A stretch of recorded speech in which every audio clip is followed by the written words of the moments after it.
Welcome to Talks Café, and the second in a series of short talks about Christianity. For today, I'd like to talk about right standing with God, what we call righteousness.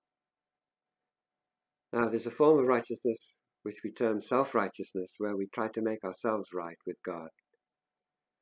And we try that in two ways, usually. One way is to compare ourselves with others, and we say we didn't lie, we don't steal, we don't hurt others. And the other way we tend to use is to say, well, I may have done some bad things, but I'll make up for them with good things. Neither of these are going to work. But there is an answer in Christianity. Jesus came into this world and died for our sins on a cross.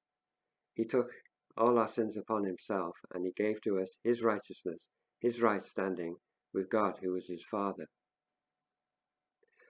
Just before Jesus was arrested and taken to the cross, he said these words, "O my Father, if it is possible, let this cup pass from me. Nevertheless, not as I will, but as you will." Jesus said these words with great emotion. He was very sorrowful and full of distress. And he says, "If it is possible, let this cup pass from me." Well, in the succeeding hours, he was arrested. He was beaten with rods. He was mocked. He was scourged with a whip. He was led out to a cross, his clothes taken away from him, and he was nailed to that cross until he died. So, that cup did not pass.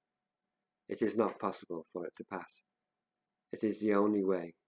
And no matter how much we try to make ourselves righteous, no matter how much we try to fulfill our law or regulations or do good things, we will never achieve the perfection that's required. No matter what we try, whether it's through a series of reincarnations, improving ourselves, or whatever means, there's no other way of becoming righteous ourselves. We need to have that free gift of righteousness, which God our Father offers us just by accepting his Son, Jesus, as our substitute, to go to the cross and die on our behalves, and to impart to us his righteousness, his right standing with God the Father. Well, thank you for listening to this second talk.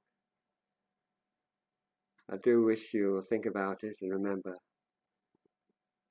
Jesus said, "If it is possible, let this cup pass from me."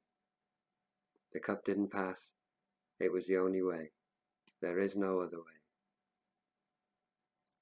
So I wish you a blessed day, and we'll look forward to seeing you perhaps again on another of these talks.